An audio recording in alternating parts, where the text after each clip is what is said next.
আসসালামু আলাইকুম। আপনারা যারা পিনাকি দাদাকে নিয়ে সমালোচনা করেন, দাদার পিছে লেগে থাকেন, এইটা বলেন, ভিউ ব্যবসায়ী অনেক কিছুই বলেন, আপনারা কি এই কথাগুলো হিংসার জায়গা থেকে বলেন, নাকি পিনাকি দাদাকে আপনাদের শত্রু মনে করেন? কোনটা?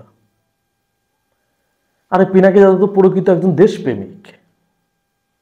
তার মতো দেশপ্রেমিক এই দেশের জন্য দরকার আছে, বেশি না। আমরা যদি আরো 15-20টা পিনাকি পাইতাম, বাংলাদেশটা না অনেক দূর এগিয়ে যেত। আসলে এরা এরা তো ঘরে ঘরে জন্ম নেয় না, এটা বুঝতে হবে। সাহসীদের ঘরে ঘরে জন্মগ্রহণ করাই না আল্লাহ, এটা সীমিত সংখ্যায় হয়। সেটা হচ্ছে পিনাকি দাদা একজন। তোরা সবাই আছিস আখের গোছানো নিয়ে ব্যস্ত, কে কার ব্যাংক ব্যালেন্স কত করবি।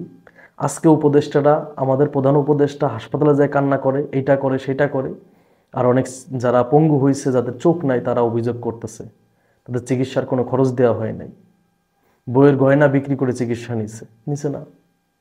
কয়জন শহীদের পরিবারের কাছে গেছে? এদের 2000 শহীদ মারা গেছে, কয়জন শহীদের পরিবারের কাছে গেছে বলেন? অলরেডি তো আপনার 120 দিনের উপরে হয়ে গেছে। 120 দিনে কয়জন শহীদের পরিবারের কাছে যাইতে পারছে? এই আমাদের বৈষম্য বিরোধী ছাত্র আন্দোলন যারা ছিল উপদেষ্টা, এরা কয়জন গেছে? আমার তো মনে হয় না সেভাবে গেছে। সেভাবে গেলে আমাদের রাখি আপু, সে কি অন্যায় করছিল? তার কাছে কেউ যায় নাই। আজকে একটা ভিডিও দেখে আমি নিজেও, আমার চোখ দিয়ে পানি পড়ে গেছে। মাবরুর রশিদ বান্না ভাই গিয়েছিল, ভিডিওটা করছে।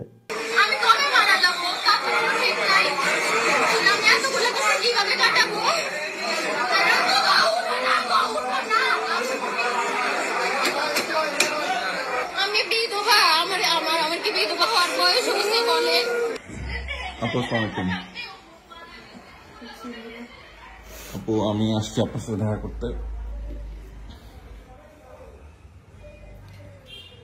থ্যাংক ইউ ভাইয়া। আমার কোনো প্রশ্ন নাই, আপনি যদি কিছু বলতে চান বলতে পারেন। দেখলাম, পরে আমি আমার পেজে ওইটা পোস্ট করছিলাম। ওই ভিডিওটা দেখে আপনারা অনেকে আমাকে মেসেজ করছেন, ইনবক্স করছেন।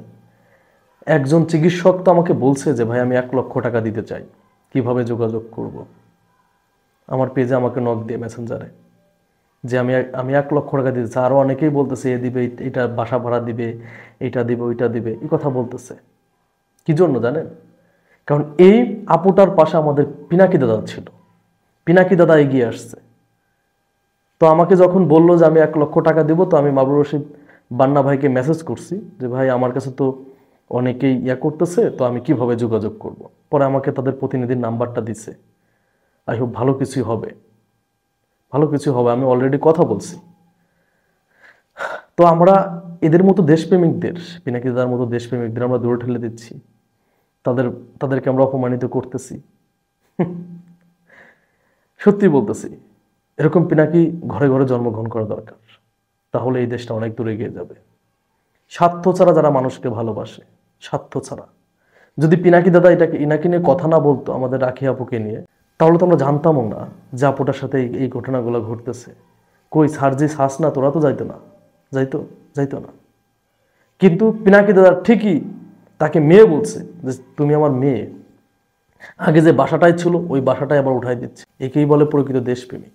ভাইরে, যে মানুষটা ভালো কিছু করতেছে তাকে পিছের থেকে টেনে ধরবেন না, ভালো কাজ করতে দেন না। ভালো কাজ করতে দিলে জাতিকেই দিবে, আমার আপনার জন্যই করবে, অন্য কারোর জন্য না।